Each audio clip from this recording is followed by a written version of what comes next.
Hi, I'm John Callis. This is Fate versus Future, and I'm about to share Meta's Mega Challenge in 5.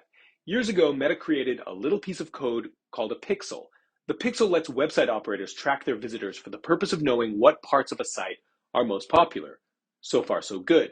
Pixel also links users' browsing behavior to their Facebook or Instagram accounts, or a dummy one created on their behalf, which provides Meta and its advertisers a much more complete look at what people are searching for and doing online.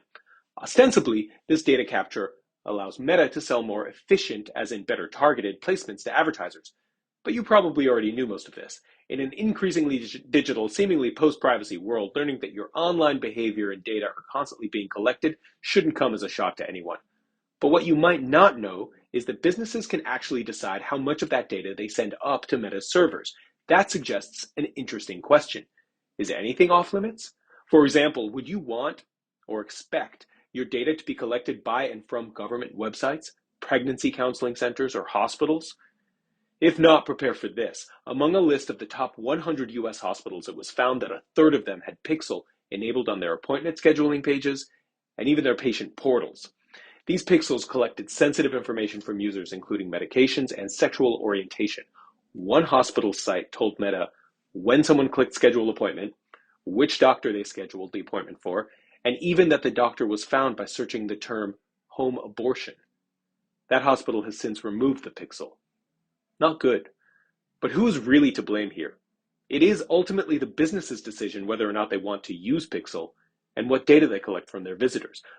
But Meta did create the Pixel and probably has a responsibility to ensure that businesses use it reasonably. Meta is staying quiet on this for now.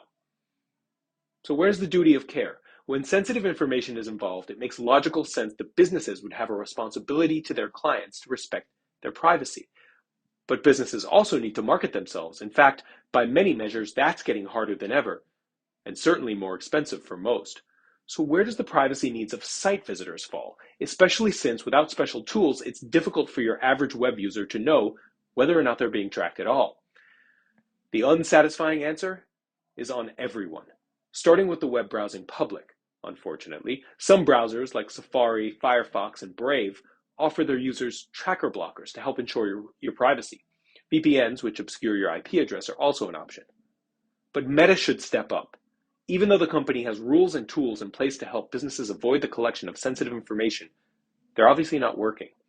In our opinion, this is a huge opportunity for the online advertising giant, figuring out how to strengthen privacy restrictions without sacrificing ad revenue, and telling the world that they're doing so should come before monetizing their TikTok clone Reels and perfecting their VR goggles. I'm John Callis. This is Fate v Future.